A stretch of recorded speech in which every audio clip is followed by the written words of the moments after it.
complicado, eu não gosto disso. Eu gosto de que se o aluno fracasse, ele perceba nitidamente que o fracasso foi único e exclusivamente por ele. Eu tento fazer a coisa de uma maneira que é impossível de falar, não, foi culpa do cara. Então, como hoje teve prova de recuperação, acreditando que alguns alunos estudaram e de repente não tiveram tempo de fazer a tarefinha, para não prejudicar ninguém, vou começar direto, acreditando na boa fé de todos. A tarefa era a página 55. O que mais? 57. 57 e 60. Eram essas três páginas. É possível alguma questão ficar escutada pela metade, alguma boa vontade termina, né? A inércia, a famosa inércia. Antes de começar a correção da tarefa propriamente dita, não custa a gente relembrar onde é que a gente estava, né? Nós estávamos estudando as leis de Newton, porém, leis de Newton trabalham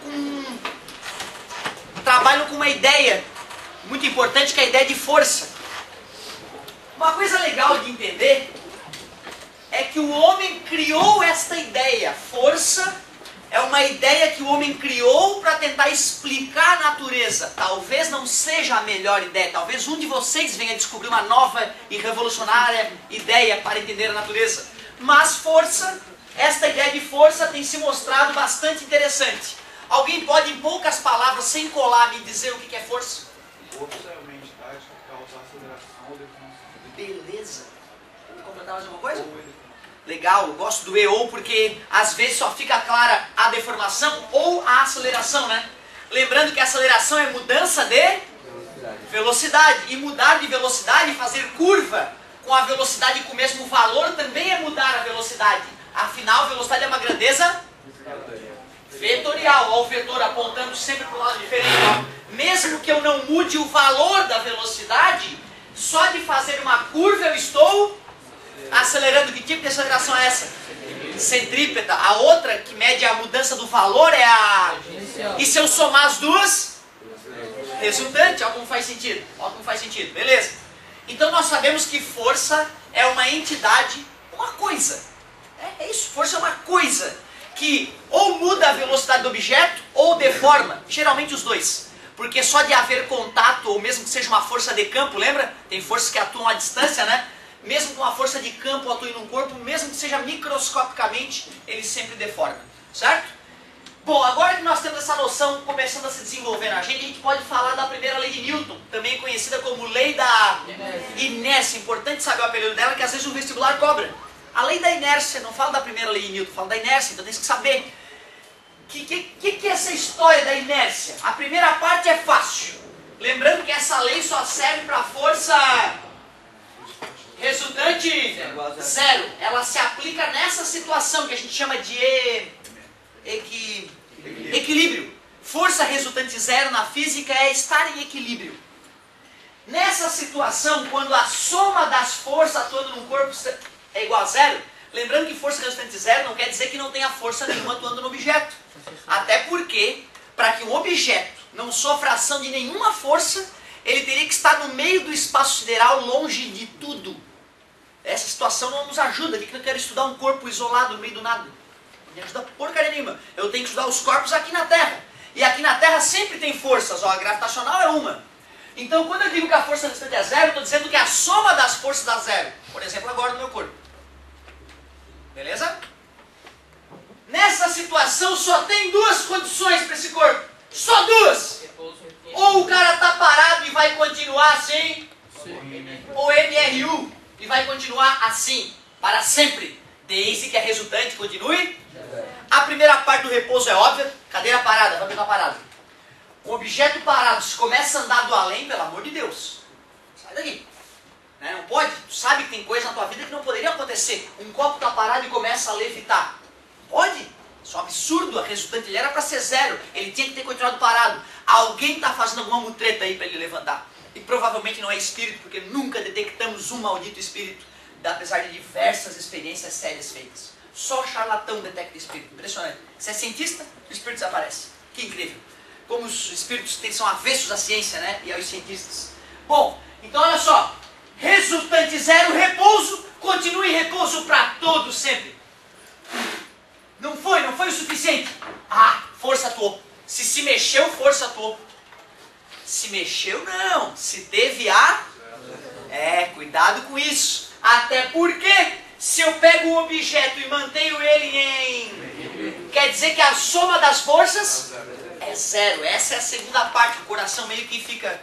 Pô, como assim, cara? Tem movimento, eu estou vendo o cara empurrar, como é que a resultante é zero? E o que tu tem que te acostumar é aquela história. Se eu empurro e é MRU, resultante é zero. Estamos empatando. Eu e o atrito estamos empatando. Só no começo do movimento que eu venci o atrito. Logo em seguida empatou. Por isso que continuou com a velocidade. Se a velocidade está aumentando, qual é a conclusão? Eu estou vencendo o atrito. Existe uma resultante. Para onde é resultante? Para lá, né? Porque acelerou para lá. Concorda comigo? Se de repente eu faço menos força, velocidade diminuindo, o atrito venceu, a resultante era para lá e a aceleração foi para lá. Concorda comigo? Se eu estou diminuindo de velocidade, a aceleração tem sentido oposto. Nada demais, né? Show de bola. Ó, cuidado, é ida e volta. Olhou o sujeito parado, pode desafirmar o quê? Está em repouso, vai ficar em repouso desde que a resultante seja? Ou seja, sempre que tu olhar um corpo em repouso e ele continua em repouso, pode afirmar que a soma das forças atuando sobre ele é? Então tem que aprender a ida e a volta. E o que me incomodava era a volta aqui, ó. Eu olhar um objeto caminhando em velocidade constante, em linha reta, e falar a resultante dele é zero. Sempre me vinha a ideia de um carro a 100 por hora na BR, e a resultante dele era zero. Eu não me conformava com isso no começo. Eu pensava, pô, mas o motor está empurrando para frente o carro, cara. Como é que a resultante é zero? Explica. Quais forças atuam para trás? O atrito com o quê? Com o ar, com a rotação do pneu, os rolamentos das engrenagens do carro. Isso tudo gera atrito. A soma das forças para frente sendo igual à soma das forças para trás, a resultante dá, e o carro mantém a velocidade constante. Pisa um pouquinho mais no acelerador, o que acontece? A força do motor supera o atrito, o carro aumenta de velocidade. Mas aumentando de velocidade, o vento bate com mais força. Aumenta o atrito e se equilibra de novo. E se tu meter o pé no fundo, chega uma hora que o motor não consegue mais vencer o atrito do ar. Chega na velocidade final do carro. Tira um pouquinho o pé. Vai diminuir o quê? A força do motor. Aí o atrito vai estar superando o motor naquela hora. A velocidade começa a diminuir. E se a velocidade fica constante, a resultante é zero. Então o teu coração tem que começar a assimilar isso. Eu demorei muitos anos para assimilar isso. Como assim, professor? Eu já sabia responder na prova. Porque eu meio que decorei, preparei meu cérebro para aquilo. Mas no meu coração faltava alguma coisa. Pô, isso aí tá errado, cara. Eu fiquei observando a natureza. Eu pegava um ônibus e observava a inércia, né? Mexendo comigo. Aí depois de anos observando a natureza atentamente, eu comecei a perceber, porra, é óbvio. Como é que eu não percebi antes? As leis de Newton são fidedignas, são fantásticas. Só que não são tão simples às vezes de enxergar. Terceira lei de Newton. Então, não te esquece, hein? Pegou um sujeito que está em movimento retilíneo uniforme. Pode apontar para ele e garantir que a resultante é? Porque senão a velocidade tem que estar mudando. Ou o valor, ou fazendo curva. Terceira lei de Newton. Bateu, levou. Não tem essa. Fez força no corpo, o corpo vai fazer força em ti. Mesmo que seja força de contato, um objeto encosta no outro, a força que um faz no outro tem o mesmo valor. Mesmo que seja um ímã, força magnética, força de campo. Se o ímã atrai o primeiro com 10 newtons, o segundo atrai o outro com 10 newtons. Mas não se esqueçam, a ação e reação têm o mesmo módulo, ou seja, valor, mesma direção, e direção é uma linha imaginária, mas sentidos opostos. Então ação e reação se anulam. Exatamente. Se eu pegar o apagador e fizer 100 newtons para a esquerda, para a direita de vocês, e 100 newtons para a esquerda de vocês, ao mesmo tempo no mesmo objeto, a resultante é? Só que se eu faço 100 newtons na cadeira e no apagador, tem como anular? Não. Por isso que ação e reação jamais, pois atuam em corpos. Isso. Até porque se ação e reação se anulasse, eu não ia conseguir caminhar, né, cara? Eu empurro o chão me empurra, ação e reação se anulam. Meu Deus, ação e reação se anulam. Não consigo mais caminhar. É isso que vai acontecer o dia que a ação e reação se anular. A prova de que não se anula, eu caminho. A força que eu fiz atuou no... A força que o chão fez em mim atuou na sola do meu sapato. Como a terra é um pouquinho mais pesada que eu caminhei para frente e a terra ficou virtualmente parada. Mas dá até para calcular o quanto a terra vai para trás quando eu pulo assim, ó. Dá até para calcular o quanto a terra vai para trás. Só que na hora que eu caio na terra eu já desfaço o que eu fiz, né? Concorda comigo? Eu me apoiei na terra para pular para lá, na hora que eu caio, eu jogo toda a energia no sentido oposto de novo, né? Equilibrando.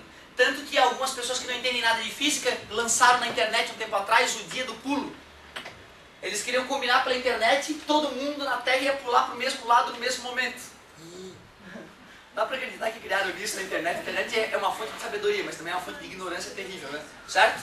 Chegaram a combinar um dia para todo mundo pular na Terra para alterar a rotação da Terra. Claro que fazendo uma conta idiota, tu percebe que essa alteração de rotação seria absolutamente ínfima. Afinal, a massa de todos os seres humanos na Terra não chega a 0,0001% da massa do planeta, né? 0,0001%. E, além disso, depois que as pessoas terminarem o seu pulo, elas vão empurrar a Terra no sentido oposto. Tu entende o que eu digo? Imagina um super skate aqui embaixo de mim.